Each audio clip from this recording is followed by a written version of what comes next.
যদি কারো দৃষ্টি শক্তি কেড়ে নিয়ে থাকে, সেই রাজনীতি যদি অন্যায় ভাবে কাউকে জেলের ভাত খায় থাকে, কিয়ামতের দিনে এই রাজনীতি, এই দল, এই নেতা, এই খেতা এগুলো বাঁচাতে পারবে আল্লাহর আযাব থেকে? কোত্থেকে তার দৃষ্টি শক্তি ফিরিয়ে দিবে? দুনিয়াতে যারা ছবি আঁকে, ছবি, আল্লাহ তাদেরকে বলবে তোদের আযাব চলবে ততদিন যতদিন এর ভেতরে প্রাণ ফিরিয়ে দিতে না পারবি। একইভাবে আল্লাহ যদি কিয়ামতের দিন বলে যে তোর আযাব চলবে ততদিন যতদিন বান্দাকে তার চোখটা ফিরিয়ে দিতে না পারবি, কে আছে চোখ ফিরিয়ে দিতে পারবে? কে আছে যে বান্দার কোনো ক্ষতি যেটা সে করেছিল সেটা উসুল করে দিতে পারবে? এজন্য মনে রাখবেন, যাকে খুশি করতে গিয়ে আল্লাহকে নারাজ করে ফেলছেন, অন্য বান্দার হক নষ্ট করছেন, সেও কিন্তু দাঁড়াবে না আপনার বিপদে আপনার পাশে। ফিরাউন তার বাহিনীকে আল্লাহর আযাব থেকে বাঁচাতে পারবে না। নমরুদ তার রাজন্য বর্গকে আল্লাহর সাজা থেকে বাঁচাতে পারবে না। আবু জাহাল মক্কার মুশরিকদেরকে আমার আল্লাহর আযাব থেকে রক্ষা করতে পারবে না। সুতরাং দুনিয়ার মানুষকে, দলকে, নেতাকে খুশি করতে গিয়ে আল্লাহকে নারাজ করে ফেলেন না, না হলে গোটা পৃথিবী মিলেও আপনাকে আল্লাহ শাস্তি থেকে রক্ষা করতে পারবে না। এমনকি সহিহ মুসলিমের অন্য হাদিস 2578 নম্বর হাদিসে আছে, আল্লাহ রাসূল বলেন ইত্তাকু যুলমা ফাইন্না যুলমা যুলুমাতুন ইয়াউমাল কিয়ামা। জুলুমকে ভয় করে চলবে উম্মত, কারণ জুলুম কিয়ামতের দিন ঘোর অন্ধকারের রূপ নিবে। বলবেন অন্ধকার হলেই কি আর আলো হলেই কি? আরে পুলসিরাত চলবেন কি দিয়ে? মুনাফিকরা কেন পুলসিরাত পার হতে পারবে না? কাফেরদেরকে কেন পুলসিরাতে ওঠানোই হবে না? মূল কারণই এখানে। পুলসিরাত চলতে চাইলে নূর লাগবে, আলো লাগবে। কোরআন বলছে ইয়াউমা ইয়াসআ নূরুহুম বাইনা আইদিহিম ওয়া বিআইমানিহিম। ঈমানদারদের সামনে দিয়েও নূর ছুটতে থাকবে, ডান দিক দিয়েও নূর ছুটতে থাকবে। যার ঈমান আমল যত বেশি, তার নূরের পাওয়ার হবে তত বেশি, তার চলার গতিও হবে তত বেশি। অপরদিকে যার নূর থাকবে না, অন্ধকার অন্ধকার, পুলসিরাত চলতে পারবে না, বরং তারা নিজেদের অজান্তেই টুকরা টুকরা হয়ে জাহান্নামে পড়ে যাবে। আল্লাহ রাসূল বলে দিচ্ছেন জুলুম নূর আনবে না, বরং কিয়ামতের দিন ঘোর অন্ধকারের রূপ নেবে। এমনকি আল্লাহ রাসূল বিদায় হজের ভাষণে বলেছেন, যেটা সহিহ বুখারীতে বর্ণিত আছে, 1739 নম্বর হাদিস, আল্লাহ রাসূল সাল্লাল্লাহু আলাইহি ওয়াসাল্লাম বিদায় হজের ভাষণে বলেন, আলা শুনে রাখো উম্মত, ইন্নাল্লাহা হাররামা আলাইকুম দিমাআকুম ওয়া আমওয়ালাকুম। নিশ্চয় আল্লাহ তোমাদের উপরে তোমাদের রক্ত এবং তোমাদের সম্পদকে হারাম করে দিয়েছেন। রক্তপাত করাও হারাম, সম্পদ নষ্ট করাও হারাম, এবং এগুলোকে আল্লাহ এতটাই সম্মানিত বানিয়েছেন, কা হুরমাতি ইয়াউমিকুম হাযা ফি বালাদিকুম হাযা ফি শাহরিকুম হাযা। আজকের এই দিনটা যেমন সম্মানিত, এই শহরটা যেমন সম্মানিত, এই মাসটা যেমন সম্মানিত, একইভাবে আল্লাহর কাছে একজন ঈমানদারের রক্ত এবং সম্পদও এত বেশি সম্মানিত। তাহলে চিন্তা করেন, পৃথিবীর মধ্যে সবচাইতে দামি জায়গা মক্কা। ওই মক্কায় ওই জিলহজ মাসে ইয়ৌমে আরাফা, সেই কত দামি দিন। ইয়ৌমে আরাফায় আমার আল্লাহ এত পরিমাণ বান্দাকে ক্ষমা করে, বছরের কোনোদিন এত মানুষকে মাফ করে না, কোনো দিন না। এমনকি সারাদিন আল্লাহ নিজে পৃথিবীর নিকটবর্তী আসমানে এসে বান্দাকে ডাকতে থাকে।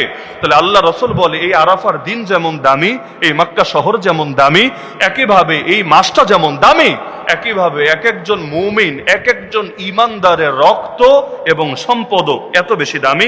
অবশেষে আল্লাহকে বললেন, সবাইকে উদ্দেশ্য করে বলেন, আলা হাল বাল্লাগতু, তোমরা বলো আমি কি পৌঁছে দিয়েছি? অবশ্যই অবশ্যই অবশ্যই আপনি পৌঁছে দিয়েছেন। এবার নবী আসমানের দিকে হাত তুলে বললেন, আল্লাহুম্মা ফাশহাদ, হে আল্লাহ আপনি সাক্ষী থাকেন, আপনি সাক্ষী থাকেন। আপনার বান্দারাও স্বীকারোক্তি দিয়েছে, আমি গোপন করি নাই, আমি তাদেরকে সব কিছু পৌঁছে দিয়েছি। অবশেষে বললেন বড় কঠিন বাক্য, লা তারজিউ বাদি কুফারা, আমার পরে মানে আমি দুনিয়া থেকে যাওয়ার পরে তোমরা কাফের হয়ে যেও না। মানে কি? নবী নিজেই ব্যাখ্যা দিচ্ছেন, ইয়াদরিবু বা'দুকুম রিকাব বা'দ, একজন আরেকজনের গর্দান নামায়া দিবা, একজন আরেকজনের কল্লা কাটবা, এই কাজ করতে যেও না। তাহলে প্রথম বাক্য আর দ্বিতীয় বাক্য মিলান, আমার পরে কাফের হয়ে যেও না। কাফের বলতে কি বোঝায়? যে মূর্তি পূজা করবে, গায়রুল্লাহর সেজদা দিবে, এগুলোই তো। কিন্তু নবী ব্যাখ্যা দিচ্ছেন নিজেই যে কাফের মানে হলো একজন আরেকজনের গর্দান উড়াতে যেও না। তার মানে এক মুসলমান আর এক মুসলমানের উপর জুলুম করার পরিণতি এতটা ভয়ঙ্কর হতে পারে যে এগুলোকে তাকে বেঈমান বানিয়ে কাফের বানিয়ে পৃথিবী থেকে নিতে পারে। এমনও হতে পারে মরার সময় জবান দিয়ে কালেমাও বের হবে না। পৃথিবীতে এমন বহু বেয়াদব ছিল যারা অনেকে আলেম ওলামার সাথে বেয়াদবি করেছে, বুজুর্গানে দ্বীনের সাথে বেয়াদবি করেছে, মরার সময় সবাই মিলে চেষ্টা করেও পারে নাই জবান থেকে কালেমা বের করতে। এজন্য আল্লাহ রাসূল সতর্ক করে দিচ্ছেন, আমার পরে কাফের হয়ে যেও না যে একজন আরেকজনের গর্দান উড়াবা। হ্যাঁ, এখন কেউ বলতে পারে যদি মাজলুমের বদ্দুয়া আল্লাহ নাই ফিরায় সঙ্গে সঙ্গে ধরে না কেন? আরে সঙ্গে সঙ্গেই যদি ধরে এটা তো আর পরীক্ষার হল থাকবে না, দুনিয়া তো পরীক্ষার হল। কোরআন খোলেন, সূরা মুলক 2য় আয়াতটাই পাঠ করেন, ব্যাখ্যা পড়েন। আল্লাহ তো দুনিয়ায় আমাদেরকে পাঠিয়েছেন, জীবন এবং মৃত্যু সৃষ্টি করেছেন পরীক্ষা করার জন্য। আরে আমি যখন পরীক্ষা নেই, আমার ছাত্রকে যখন দেখি সে ভুল লিখছে, আমি তাকে থামিয়ে দেই না, খবরদার ভুল লিখতে পারবি না, সঠিক জবাব এটা, সঠিকটা আনসার কর। কোন পরীক্ষক পরীক্ষার্থীকে এভাবে থামিয়ে দেয় না, সুযোগ দেয়, তাকে সময় দেয়, লেখ, ভুলটা লিখলেও লেখ, যখন ফল প্রকাশিত হবে তখন সব দেখা যাবে। একইভাবে সহিহ বুখারীতে আছে 4686 নম্বর হাদিস, সাহাবী আবু মুসা আশআরী রাদিয়াল্লাহু আনহু থেকে বর্ণিত, আল্লাহ রাসূল সাল্লাল্লাহু আলাইহি ওয়াসাল্লাম বলেন, ইন্নাল্লাহা লা ইউমলি লিয-যালিম, আল্লাহ এভাবে পৃথিবীর বুকে জালেমকে ছাড় দেয়, জালেমকে ঢিল দেয়, এটাই আল্লাহর নিজাম। এজন্য ফেরাউনের মতো জালেমরও আল্লাহ একদিনই ধরে নাই। নবী মুসার জন্মের আগেই তো জালেম, এরপর নবী মুসা আসলেন, 30 বছর সেখানে থাকলেন, এরপর 10 বছর গিয়ে শুআয়ব আলাইহিস সালামের দেশে থাকলেন তার কন্যাকে বিয়ে করে, এরপর 40 বছরে তিনি নবুয়ত প্রাপ্ত হলেন। তখনও কিন্তু ফেরাউন তার জুলুম চালিয়ে যাচ্ছে। এমনকি কোন কোন দুর্বল ইতিহাসে পাওয়া যায় এই দীর্ঘ সময়ে ফেরাউনের জ্বর সর্দি কাশিও হয়নি। আল্লাহ কি পরিমাণ ছাড় এবং ঢিল তাকে দিয়েছে। আমি ছোটবেলায় চিন্তা করতাম এই শয়তানগুলো মরে না কেন? ভালো মানুষ তাড়াতাড়ি মরে যায় কিভাবে যেন, খুব তাড়াতাড়ি পৃথিবী থেকে চলে যায়, কিন্তু শয়তানগুলোরে এত বদদুয়া দেয় পাবলিকে, তো মরে না, তো মরেই না, তো মরেই না, এই কই মাসের মতো যান। এগুলোর কাহিনীটা কি? পরবর্তীতে হাদিস পড়ার পর বুঝলাম, সুবহানাল্লাহ, এটা তো আমার আল্লাহরই নিজাম, আল্লাহ সিস্টেমই এটা। আল্লাহ জালেমকে এভাবে ঢিল দিয়ে রাখে, দিতে দিতে দিতে কোরআনে আল্লাহ স্পষ্ট জানিয়েছেন, যখন তারা সম্পূর্ণ নির্ভয় হয়ে যায়, আর মনে হয় কেউ ধরবে না, আর মনে হয় কেউ থামাবে না, এরকম লাগামহীন যখন হয়ে যায়, সেই সময় আমার আল্লাহ বড় কঠিন ভাবে তাদেরকে পাকড়াও করেন। ফাতাহনা আলাইহিম আবওয়াবা কুল্লি শাই হাত্তা ইযা ফারিহু বিমা উতু আখাযনাহুম বাগতা ফাইযা হুম মুবলিসুন। আল্লাহ বলে এভাবে যখন তারা একদম নির্ভয় হয়ে যায়, ওই সময় আমি আল্লাহ আচমকা হুট করে হঠাৎ করে তাদেরকে পাকড়াও করে বসি। আল্লাহর পাকড়াও কত হঠাৎ করে হয় দেখেন না, লাঞ্চ রেডি থাকলেও খাওয়ার টাইম থাকে না। দুপুরের খাবার খেতে ভাই কয় মিনিট লাগে, কিন্তু লাঞ্চ রেডি, খাওয়ার টাইমটা পর্যন্ত পায় না। ইতিহাসে এমন নজির একটা দুটো না, হাজার হাজার আছে যে আল্লাহ এমন হুট করে পাকড়াও করেছে, পাবলিক পর্যন্ত ভাবতে পারে নাই, গবেষকরা পর্যন্ত বুঝতে পারে নাই, বিজ্ঞানীদের পর্যন্ত, ফিলোসফি নিয়ে যারা গবেষণা করে সারাদিন রাত, ওদেরও মাথায় কল্পনায় আসে নাই এত হুট করে এত তাড়াতাড়ি হতে পারে। কিন্তু আমার আল্লাহ যা চান, কুন, জাস্ট বলেন হও, ফায়াকুন, সঙ্গে সঙ্গে হয়ে যায়, পৃথিবীর কেউ সেটাকে ঠেকিয়ে রাখতে পারে না। তা আল্লাহ রাসূল বললেন যে আল্লাহ জালেমকে ঢিল দিয়ে রাখেন, এরপর যখন চূড়ান্ত ভাবে ধরেন তখন আর মোটেও ছাড়েন না। এমনকি জুলুম সেটা যেই লাইনে জুলুম হোক, অনেকে আছে না গ্রামাঞ্চলে আইল ঠেলে, আইল ঠেলা মানে বুঝেন, রাতের বেলা গিয়ে এমন ভাবে আইলটারে ওদিকে নিয়ে রাখে, সামান্য কয়েক ইঞ্চি জায়গা, সে ভাবে বিশাল লাভবান হয়েছে, কিন্তু আসলে বিশাল লাভবান হয় নাই, কতটুকুই আর পেয়েছে, কিন্তু এর চাইতে বড়টা সে হারিয়েছে। সহিহ বুখারী এবং মুসলিম উভয় কিতাবে বর্ণিত আছে, আল্লাহ রাসূল সাল্লাল্লাহু আলাইহি ওয়াসাল্লাম বলেন, আম্মা জান আয়েশা রাদিয়াল্লাহু আনহা থেকে বর্ণিত, মান যালামা কিদা শিবরিন মিনাল আরদ, কেউ যদি 1 বিঘত পরিমাণ জমিও জুলুম করে, অন্যায়ভাবে আরেকজনের থেকে আত্মসাৎ করে, দখল করে, তুওয়িকাহু ফি 70 আরাদিন ইয়াউমাল কিয়ামা, কিয়ামতের দিন 7 তবকা জমিন, 7 স্তরের জমিন তার গলার মধ্যে তাবিজের মতো লটকায় দেওয়া হবে। গলার মধ্যে 10 কেজি লটকায় দেখেন না কি মজা লাগে, 50 কেজি লাগায় দেখেন কেমন ফিল হয়।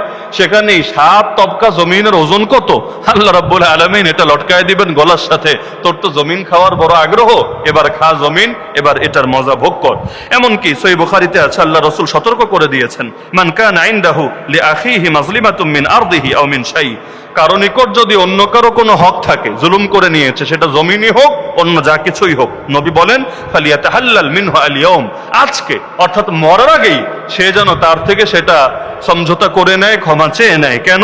কাবলা আল্লাহ ইয়াকুনা দিনার ওয়ালা দিরহাম, এমন একটা দিন আসবে যখন কোনো দিনারও থাকবে না, কোনো দিরহামও থাকবে না, কোনো টাকা পয়সা কিছুই থাকবে না। ওয়া ইন কানা লাহু আমালুন সালিহুন উখিযা মিনহু বিকদরি মাজলিমাতি, নেক আমল যদি কিছু থাকে জুলুম পরিমাণ উসুল করে নেওয়া হবে। ওয়া ইল্লাম ইয়াকুন লাহু হাসানাত, আর নেক আমল যদি না থাকে উখিযা মিন সাইয়্যাতি সাহিবিহি ফাহুমিলা আলাইহি, তাহলে অন্যের গুনাহগুলো নিয়ে তার কাঁধের উপর চাপিয়ে দেওয়া হবে। এজন্য সামান্য জুলুমের ব্যাপারেও সতর্ক থাকবেন। ওই যে অনেকে দেখবেন 1 টাকা 2 টাকার জুলুম করে, বেশি কিছু না, সামান্য জুলুম। রাস্তা দিয়ে হেঁটে যাচ্ছে, ফলওয়ালা ফল বেচছে, আর কেনার নিয়ত নাই, কিন্তু 2টা নিয়ে মুখে দিয়েছে। 2টাই তো, একটাই তো, খেলেই কি আর না খেলেই কি, কেমন লস হয়েছে। আর আজকাল ব্যবসায়ীরা এগুলো নিয়ে কিছু বলে না, কারণ জানে বইলা লাভ নাই, হুদাই ঝগড়া হবে, অপমানিত হতে হবে, এর চাইতে খেলে খাক, আর যা কিছু আছে নসিবে সেটা তো রিজিকে এমনি আসবে। এই যে একটা ফল খেলেন, জাস্ট একটা আঙ্গুর অথবা একটা সামান্য লটকন, কিয়ামতের দিন ওই একটা যে আপনার থেকে কিভাবে উসুল করা হবে আপনি নিজেও টের পাবেন না। একইভাবে আপনি অফারে বিভিন্ন জিনিস বিক্রি করেন, ফ্লেক্সি লোড 99 টাকা, 29 টাকা, 39 টাকা, তাহলে ভালো কথা, 29 টাকার প্যাকেজ সে নিয়েছে, 1 টাকা ফেরত দেন। ফেরত যদি দিতে না পারেন তাহলে অন্তত তার থেকে ক্ষমা চেয়ে নেন, অথবা তাকে ভিন্ন বিকল্প দেন। 1 টাকার কয়েন না থাকতে পারে, কিন্তু চকলেট বা অন্য কিছু তো দোকানে থাকে, এগুলো দিয়ে তাকে খুশি করে নেন। আর দেওয়ার পরেও সে যদি বলে আমি নেব না, তোমাকে দিয়ে দিলাম, সেটা আপনার স্বাধীনতা, কিন্তু আপনি দিলেনই না, অফারই করলেন না, লজ্জায় সে চাইতেই পারলো না, তাহলে ওই যে 1 টাকা 1 টাকা 1 টাকা করে হাজার মানুষের হক আপনার কাছে জমেছে, ওই দুনিয়াতে এটা দিয়ে তেমন আহামরি কোনো লাভবান হতে পারবেন না, কিন্তু আল্লাহর কাছে এটার জন্য ধরা খাওয়া লাগবে। বিকাশ যারা ব্যবহার করেন, সুদ তো অনেকেই বন্ধ করেন নাই, সুদ এটা ম্যানুয়ালি বন্ধ করতে হয়, আর কিছু না পারলেও অন্তত কাস্টমার কেয়ারে কল করে ওদের থেকে পরামর্শ নিয়ে বন্ধ করতে পারবেন। যদি না করেন, বিকাশে তো মানুষ টাকা ফেলে রাখে না, দেখবেন আপনার 6 মাস পর সুদ এসেছে 8 আনা 4 আনা অথবা 1 টাকা 1.5 টাকা, এটা দিয়ে কিছুই হবে না, কোনো কাজই করতে পারবেন না। কিন্তু এই যে একটু একটু একটু একটু সুদ খেলেন, কিয়ামতের দিন এইটার আযাবও কিন্তু সহ্য করতে পারবেন না। এজন্য আল্লাহর ওয়াস্তে ছোট ছোট বিষয়গুলোতেও সতর্ক থাকবেন। মানুষ যখন হাঁটে, বড় পাথরে সাধারণত আঘাত লাগে না, বিশাল বড় পাথর পড়ে আছে, এটা চোখে পড়ে, এটাতে মানুষ আছাড় খায় না, আছাড় খায় কোনগুলায়? ওই ছোট ছোট ছোট ছোট। এজন্য মনে রাখবেন, বড় পাপ তো ভাই অনেক কিছু এমন যেটা আপনি নিজেও করেন। এখানে আমার সামনে যারা আছেন, খেয়াল করলে দেখবেন প্রায় প্রত্যেকেই বড় বড় পাপ যেগুলো আছে, অনেকগুলোতে আপনি জড়ান না লজ্জার কারণে, বা এগুলোর প্রতি ঘৃণা আছে আপনার অন্তরে। কিন্তু ওই যে ছোট ছোট পাপ, এই যেগুলোর পাপই মনে করেন না, যেগুলোর থেকে তওবাই করেন না, এগুলোই জমতে জমতে আপনারা আসার খাইয়ে দিতে পারে, এমনকি কিয়ামতের দিন পুলসিরাত থেকে কেটে টুকরা হয়ে জাহান্নামে পড়ে যাওয়ার কারণ হয়ে যেতে পারে। এজন্য আল্লাহ রাসূল বলেন, মান ইকতাতা হাক্কা আমরিন মুসলিমিন বিয়ামিনিহি ফাকাদ আওজাবাল্লাহু লাহুন নার। কেউ যদি তার ডান হাত দিয়ে আরেকজন মুসলমানের হক নষ্ট করে, আল্লাহ তার জন্য জাহান্নামকে অপরিহার্য করে দেন, ওয়া হারামা আলাইহিল জান্নাহ, এবং জান্নাতকে হারাম করে দেন। ফাকাল রাজুলুন ওয়া ইন কানা শাইআন ইয়াসীরা। এক লোক বলল, আচ্ছা বিষয়টা যদি সামান্য হয়, একদম সামান্য, তবুও কি আল্লাহ জাহান্নাম ওয়াজিব করে দিবেন, জান্নাত হারাম করে দিবেন? নবী বললেন, ওয়া ইন কানা কাযীবান মিন আরাক, যদি সেটা পিলু গাছের একটা ডালও হয়, মানে মেসওয়াক বানায় যেই গাছগুলো দিয়ে, ওই আরব দেশ থেকে যে মেসওয়াকগুলো আসে, ওইটা যেই গাছ থেকে হয়, ওই একটা গাছের ডালও যদি একজন আরেকজনের অন্যায়ভাবে আত্মসাৎ করে, নবী বলেন তবু আল্লাহ তার জন্য জান্নাত হারাম করে দিবেন, জাহান্নামকে অপরিহার্য করে দিবেন। সহিহ মুসলিম হাদিস নম্বর 1137। এমনকি মুসনাদে আহমদের মধ্যে বর্ণিত আছে, আল্লাহ রাসূল আমাদেরকে আশ্রয় চাইতে বলেছেন আল্লাহর কাছে। তার মানে দোয়া যখন করেন, এই দোয়াটাও করবেন আল্লাহর কাছে। নবী বলেন, তাআওয়াযু বিল্লাহি মিনাল ফাকরি ওয়াল কিল্লাতি ওয়ায যিল্লাতি ওয়া আন তাজলিমা ওয়া তুজলামা। 5টা কথা তোমরা আল্লাহর কাছে আশ্রয় চাও। কিসের থেকে? 1 নম্বরে দারিদ্র থেকে, অভাব থেকে, আল্লাহর কাছে অভাব থেকে আশ্রয় চাও। 2 নম্বরে আল্লাহর কাছে পৃথিবীর বুকে স্বল্পতা, সেটা নেয়ামতের স্বল্পতা অথবা যা কিছু হোক, এই স্বল্পতা থেকে আল্লাহর কাছে আশ্রয় চাও। 3 নম্বর অপমান এবং লাঞ্ছনা থেকে আল্লাহর কাছে আশ্রয় চাও, আল্লাহ যাতে লাঞ্ছিত না করে, অপমানিত না করে, দুনিয়াতেও না আখিরাতেও না। 4 নম্বর মানুষের উপর জুলুম করা থেকে, অর্থাৎ জালেম হওয়া থেকে আশ্রয় চাও। 5 নম্বর মাজলুম হওয়া থেকেও আশ্রয় চাও। এখান থেকে কিন্তু দোয়া একটা শিক্ষা আছে, জালেমও হব না, মাজলুমও হব না। এক হাদিসে আছে, নবী বলেন, মুসলমান ধোকা দেয়ও না, মুসলমান ধোকা খায়ও না। তার মানে ইমানদারের বৈশিষ্ট্য হলো ধোকা তো দিবে না, কিন্তু সব জায়গায় ধোকা খাবেন, আর বলবেন ভাই আমি খাঁটি ইমানদার, আমি খাঁটি বুজুর্গ মানুষ, এজন্য লোকে আমার ধোকা দেয় না। এটা ইমানদারের বৈশিষ্ট্য না। নবী বলেন, ইমানদার ধোকা দিবেও না, ধোকা খাবেও না। এমনকি আল্লাহ রাসূল বলেন, ইমানদার এক গর্তে 2 বার ছবল খাবে না। ভুলে যদি পা দিয়েও বসে, মাছ ধরতে গেলে অনেক সময় ওই মাছের গাতা ভেবে হাত ঢুকায় দেয়, পরে সাপের কামড় খায়। তো নবী বলেন, মুসলমান এক গর্তে 2 বার সাপের ছবল খাবে না। মানে কোনো ভুল যদি জীবনে হয়েও যায়, একবার হবে, দ্বিতীয়বার হবে না। যদিও আমাদের ভুল নিয়মিতই হতে থাকে। পাবলিক যতদিন পর্যন্ত একই ভুলের পুনরাবৃত্তি করতে থাকবে, কোরআনের আয়াত মনে রাখবেন, নিশ্চয়ই আল্লাহ কোন জাতির অবস্থা ততদিন পরিবর্তন করবেন না যতদিন না তারা নিজেরা নিজেদের অবস্থা পরিবর্তন করে। মানুষ একবার ভাবে আমেরিকার আদর্শেই শান্তি, একবার ভাবে না চীন রাশিয়ার আদর্শেই শান্তি, একবার ভাবে অমুক তমুকের আদর্শেই শান্তি। এখন একটা থেকে আরেকটায় যায়, ওটা থেকে আবার আরেকটায় যায়, ওটা থেকে আবার আরেকটায় যায়, লাস্টে গিয়ে আফসোস করে হায় আল্লাহ শান্তিটা কোথায়? অথচ শান্তি হলো শান্তির মালিকের কাছে, শান্তি হলো শান্তির মালিকের কাছে। তার দেখানো পথে যদি বান্দা চলতো, একই ভুল বারবার না করতো, তাহলে শুধু আখিরাত না দুনিয়ার বুকেও সে শান্তি পেয়ে যেত। কারণ আল্লাহ দোয়া শিখিয়েছেন, রব্বানা আতিনা ফিদ দুনিয়া হাসানাতাও ওয়া ফিল আখিরাতি হাসানা ওয়া কিনা আযাবান নার। এজন্য প্রখ্যাত ইমাম সুফিয়ান বিন ওয়াইনা রাহমাতুল্লাহি আলাইহি বলেন, আমি জাবুর পড়েছি, ওই জাবুরের প্রথম বাক্যই ছিল, প্রথম বাণী ছিল এটা, আউয়ালু মা কুতিবা ফিজ জাবুর ওয়াইলুন লিজ-জালামা, ধ্বংস হোক জালেমরা, ধ্বংস হোক জালেমরা। তার মানে এই জুলুমের ব্যাপারে আল্লাহ সতর্ক করেছেন, শুধু এক কিতাবে না, অতীতে সমস্ত কিতাবের মধ্যে আল্লাহ রাব্বুল আলামিন সতর্ক করেছেন।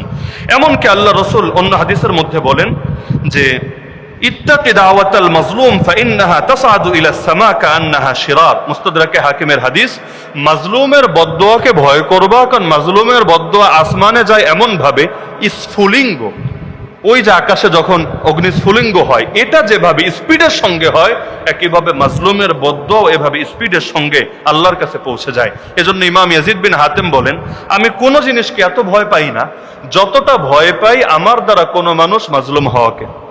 মা হিবতু মিন শাইইন কাত্তু হাইবাতি মিন রাজুলিন যালামতুহু। কেন?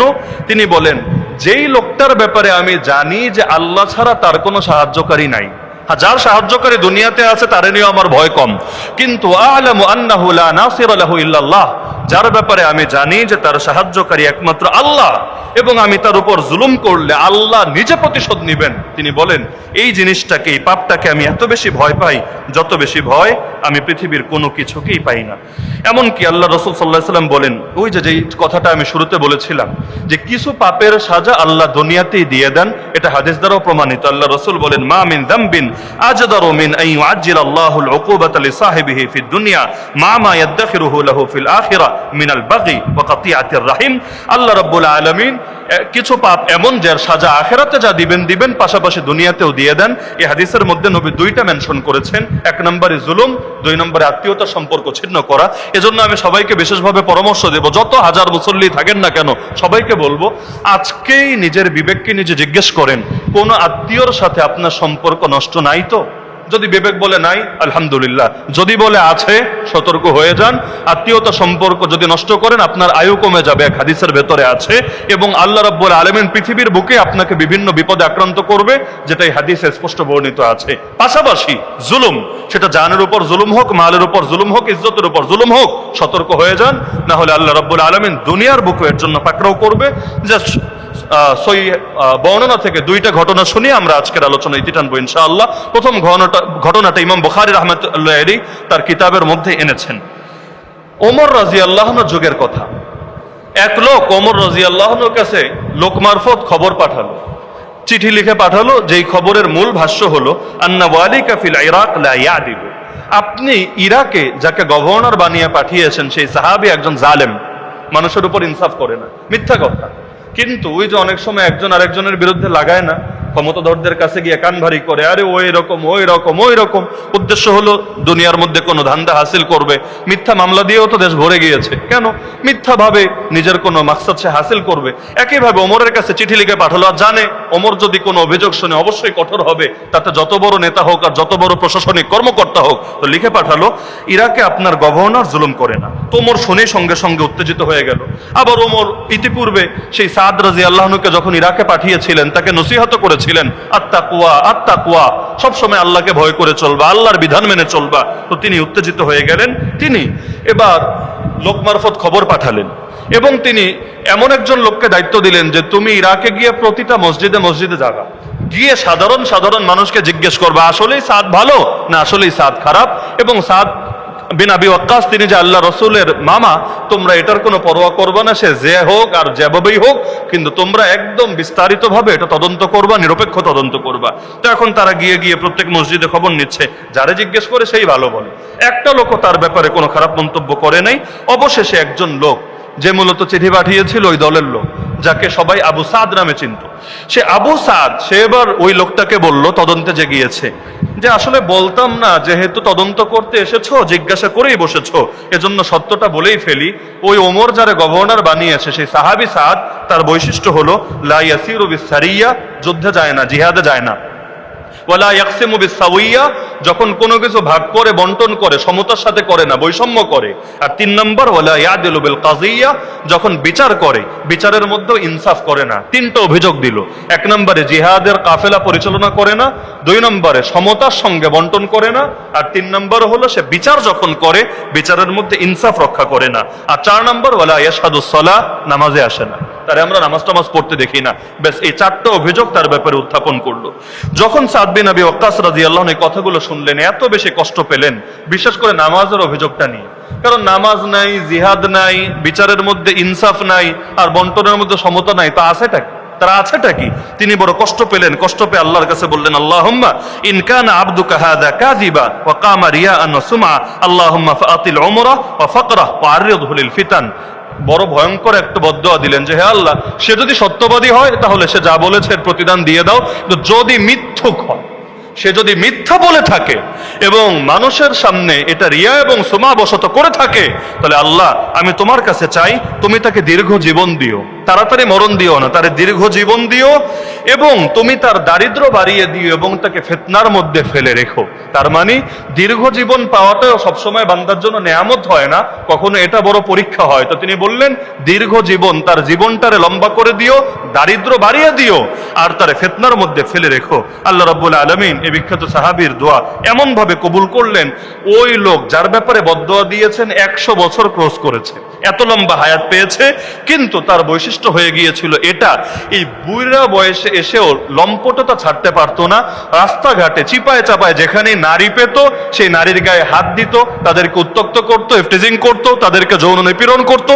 এমনকি একটা পর্যায়ে তার অবস্থা এমন হলো, লোকে গিয়ে তাকে বলতেন আনতা শাইখুন কাবীর, আরে আপনি একজন অশীতিপর বৃদ্ধ, এই বয়সেও আপনি এভাবে নারীদের সঙ্গে এই সমস্ত লম্পটতা আপনি দেখাচ্ছেন। তখন সে বলতো, আরে শাইখুন কাবীরুন মাফতুন আসাবাতনি দাওয়াতু সাদ। বুঝতো, সে বলতো, আরে যদিও আমি বুড়া কিন্তু আমি ফিতনায় আক্রান্ত এক ব্যক্তি, সাদের বদদোয়া আমাকে পেয়ে বসেছে, আমি ছাড়তে চাইলেও ছাড়তে পারি না, বহুবার চেষ্টা করেছি, অন্তত বুড়াকালে আমি এগুলো করব না, লজ্জিত হব না আমার নাতির বয়সী পুতির বয়সী মানুষের সামনে, কিন্তু দেখো আমি ছাড়তে পারি না। অবশেষে এমন হলো, আব্দুল মালিক বিন উমাইর বলেন, আমি দেখলাম তার চোখের উপরের এই যে অংশটা, এটা পড়তে পড়তে ঝুলতে ঝুলতে চোখ পর্যন্ত ঢেকে গেল, কিন্তু ওই বয়সে গিয়েও সে এটা উঠিয়ে পর্যন্ত নারীদের দিকে কুদৃষ্টি দিত এবং তাদের সঙ্গে আকাম কুকাম করার চেষ্টা করত, আর সমাজের মধ্যে সারা জীবন লজ্জিত, লাঞ্ছিত, অপমানিত হতো। এজন্য মনে রাখবেন, আল্লাহ যদি কাউকে অপমানিত করেন, আগেও আমরা একদিন আলোচনা করেছিলাম, তাহলে সাধারণত এটা দুইটা যে কোনো একটা কারণে হতে পারে। এক হলো গোপন পাপের কারণে, আর এক হলো মাজলুমের বদদোয়া যদি থাকে আপনার উপরে, মাজলুমের বদদোয়া, অথবা আলেম, বাবা মা, শিক্ষক, যে কারোর সাথে বেয়াদবি, তাহলে আপনার জন্য এটা বিশাল বড় ক্ষতির কারণ হতে পারে। হ্যাঁ, বেয়াদবি আবার কোনটাকে বলে এটা স্পষ্ট রাখা দরকার। না হলে ইব্রাহিম আলাইহিস সালামকে আজরের সাথে বেয়াদবি করেছিলেন? ইব্রাহিমের বাপ তাকে যে মূর্তি পূজা করতে বলেছিল, তিনি যে রাজি হন না, এটা কি বেয়াদবি ছিল? না, হকের উপর প্রতিষ্ঠিত থাকাকে বেয়াদবি বলে না। আপনার শিক্ষক যদি আপনাকে কোনো পাপ করতে বলে আপনি পাপ না করেন, এটার নাম বেয়াদবি না। কিন্তু আপনি যেটাকে আসলেই বেয়াদবি বলে সেটা যদি করেন আর দিল থেকে কষ্ট পেয়ে থাকেন, আর আপনি যদি ক্ষমাও না নিয়ে থাকেন, আপনার জন্য এটা দুনিয়ার মধ্যেও বড় ভয়ঙ্কর পরিণতি বয়ে আনতে পারে। সর্বশেষ যেটা বলে আজকে আমরা আলোচনার ইতি টানবো, সাইদ বিন যায়েদ রাদিয়াল্লাহু আনহু, ইনিও জান্নাতের 10 জন সুসংবাদ প্রাপ্তের একজন। সাইদ বিন যায়েদ, আগের ঘটনা শুনলাম সাদ বিন আবি ওয়াক্কাস, যিনি জান্নাতের সুসংবাদ প্রাপ্ত, আর সাইদ বিন যায়েদ ইনিও জান্নাতের সুসংবাদ প্রাপ্ত। তার ব্যাপারে এক মহিলা, ওই বনু উমাইয়ার জামানার ঘটনা, উমাইয়া শাসন আমলে এক মহিলা যার নাম আরওয়া বিনতে উওয়াইস, সে অভিযোগ দায়ের করলো যে জান্নাতের সুসংবাদ প্রাপ্ত সাহাবী তার জমি মেরে খেয়েছে, নাউযুবিল্লাহি মিন যালিক, তার জমি আত্মসাৎ করেছে, এবং তার মানে পাশাপাশি জমি ছিল যে এটা থেকে নিয়ে তার নিজেরটার সাথে মিলিয়ে নিয়েছে। এখন সে গিয়ে বিচার দিল, জালামানি ওয়া আখাযা আরদি, আরে সে তো আমার উপর জুলুম করেছে, আমার জমি নিয়েছে, আমি এখন ইনসাফ চাই। তো ওই সময়ে মদিনার যিনি গভর্নর ছিলেন তার নাম ছিল মারওয়ান ইবনুল হাকাম, অনেকে ইতিহাস যারা পড়েছেন নামের সঙ্গে পরিচিত। তো মারওয়ান ইবনুল হাকাম তাকে ডেকে আনালো। তো এই বয়সে এসে আল্লাহ রসুলের এত বিখ্যাত সাহাবী, জান্নাতে সুসংবাদ প্রাপ্ত, এই অভিযোগটা তার কাছে বড় কষ্টের বিষয় হয়ে দাঁড়ালো। তিনি বললেন, দেখো আমি কিভাবে জুলুম করতে পারি, যেখানে আমি নিজে ডাইরেক্ট আল্লাহ নবীর জবান থেকে আমার কান দিয়ে শুনতে পেরেছি, নবী বলেছেন কেউ যদি কারো 1 বিঘত পরিমাণও জমি জুলুম করে নেয়, কিয়ামতের দিন 7 তবকা জমিন আল্লাহ তার গলার মধ্যে ঝুলিয়ে দিবে। এটা শোনার পরে আমি কিভাবে জুলুম করতে পারি বলো? কিন্তু তারপরও সেই নারী তার দাবিতে অটল আছে। অবশেষে তিনি বদদোয়া দিলেন, হে আল্লাহ, এই মহিলা দাবি করছে আমি নাকি তার উপর জুলুম করছি। আল্লাহ, সে যদি সত্যবাদী হয় তাহলে তো ঠিক আছে, কিন্তু সে যদি মিথ্যাবাদী হয় তুমি তার দৃষ্টিকে অন্ধ করে দিও, এবং সে যেই কূপ নিয়ে আমার ব্যাপারে অভিযোগটা দিয়েছে ওই কূপের মধ্যে ফেলেই তুমি তারে মেরো। যেই কূপের ব্যাপারে অভিযোগ দিয়েছে যে আমি এটা আত্মসাৎ করেছি, এটার মধ্যে ফেলেই তুমি তাকে মেরো। এবং 3 নম্বর কথা, হে আল্লাহ, তুমি আমার ব্যাপারে মুসলমানদের সামনে এমন দলিল স্পষ্ট করে দিও যাতে মুসলমানরা বুঝতে পারে যে আসলেই আমি সত্যবাদী, আমি জুলুম করি নাই। দেখা গেল কয়েকদিনের মধ্যেই প্রচুর বন্যা হয়ে গেল, এমন বৃষ্টিপাত হলো, বৃষ্টিপাতের কারণে ওই যে আগে যে নিশানা দেওয়া ছিল, নিশানাগুলো আড়াল হয়ে গিয়েছিল, সেই নিশানা প্রকাশিত হয়ে গেল, সকলে জেনে গেল আল্লাহ সে তো সত্যই বলেছে। কিছুদিনের মধ্যে দেখা গেল সেই মহিলার দৃষ্টিশক্তিও হঠাৎ করে হারিয়ে গিয়েছে। আর আগে তো এত উন্নত চিকিৎসাও ছিল না, ভালো ডক্টরের কাছে গিয়ে চিকিৎসা করাবে। অবশেষে একদিন মহিলা হাঁটতে হাঁটতে, চোখে তো দেখে না, লাঠি নিয়ে হাঁটতে হাঁটতে ওই নিজের কূপ যেটা নিয়ে সে অভিযোগ দিয়েছিল ওই কূপের মধ্যে পড়েই মারা গেল। এবং সেই সাইদ বিন যায়েদ রাদিয়াল্লাহু আনহু বদদোয়ার ফল গোটা জাতি দেখতে পেল, আজও ইতিহাসে সেটা সংরক্ষিত থাকলো। এজন্য হাজ্জাজ বিন ইউসুফ তো অনেকরে বন্দী করেছিল। এক বন্দী তাকে জেলখানা থেকে ছোট্ট একটা চিরকুট লিখে পাঠালো, যার বাক্যটা ছিল ভয়ঙ্কর, ইয়া হাজ্জাজ কাদ মাদা মিন বুসিনা আইয়াম ওয়া মিন নাইমিকা আইয়াম। আমাদের কষ্টের দিনগুলো চলে যাচ্ছে, তোমার বিলাসিতার দিনগুলো চলে যাচ্ছে। ওয়াল মাউইদু আল কিয়ামা, কিয়ামতের দিন আমাদের দেখা হবে। ওয়া সিজনু জাহান্নাম, সেদিনের জেলখানা সেটার নাম কিন্তু হবে জাহান্নাম। অবশেষে একটা কবিতা লিখে দিল, সাতা'লামু ইয়া যালুমু ইযা ইলতাকাইনা গাদান ইনদাল ইলাহি মানিল মালুমু আমা ওয়াল্লাহি ইন্নাজ যুলমা লালুমুন ওয়া মা যালা আয-যালুমু হুয়াল মালুমু ইলা দাইয়ানি ইয়াউমাদ-দ্দীন নামদি ওয়া ইনদাল্লাহি তাজতামিউল খুসুমু। এজন্যই পুরো আলোচনার খোলাসা আমি যদি এক বাক্যে বলি, আল্লাহ যদি কখনো আপনাকে মাজলুমানা হালতে ফেলেন, আলহামদুলিল্লাহ, আপনি সেই সময় মনে রাখবেন আপনি আল্লাহর এত কাছে চলে গিয়েছেন, এখন যদি দোয়া করেন আল্লাহ আপনার দোয়া কবুল করবেন, আপনি মুস্তাজাবুদ দাওয়া হয়ে গিয়েছেন। তবে খবরদার, কারো উপর 1 টাকারও জুলুম করবেন না, একটা আঘাতের জুলুমও করবেন না। জাস্ট একটা চর, জাস্ট একটা ধাক্কা, জাস্ট একটা গালি, জাস্ট পৃথিবীতে সামান্য সামান্য হক নষ্ট করা, এগুলো কিয়ামতের দিন আপনার জান্নাতে যাওয়া ঠেকিয়ে দিতে পারে। আল্লাহর হক তো সবাই নষ্ট করেন, সবাই করেন, পাপ তো সবার দ্বারাই হয়, কিন্তু আল্লাহর ওয়াস্তে আল্লাহর বান্দার হক নষ্ট করতে যায়েন না।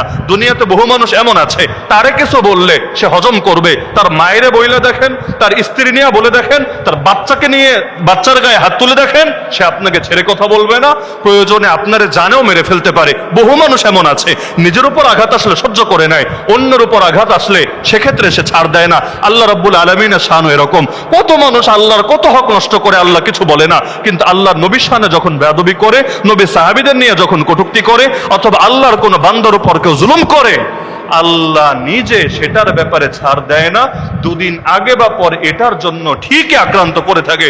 সুতরাং পূর্ববর্তী জালেমদেরকে দেখে পরবর্তী জালেমরা যদি শিক্ষা না নেয়, সকলের ক্ষেত্রে আমার আল্লাহর আচরণ একই হবে, আমার আল্লাহর আচরণে পরিবর্তন আসবে না। ফালাং তাজিদ লি সুন্নাতিল্লাহি তাবদীলা। সুতরাং জালেম হওয়া থেকে আশ্রয় চান আল্লাহর কাছে। আর যদি আল্লাহ মাজলুমানে হালতে ফেলেন, সমস্যার কিছু নাই, সবর করেন, ইন্নাল্লাহা মা'আস সাবিরিন। কিন্তু নিজে মাজলুম হয়েও কোনোদিন অন্যের উপর জালেম হতে যায়েন না, না হলে দুনিয়াতে কেউ বিচার করুক বা না করুক, আল্লাহর বিচার থেকে কেউ রক্ষা পাবেন না।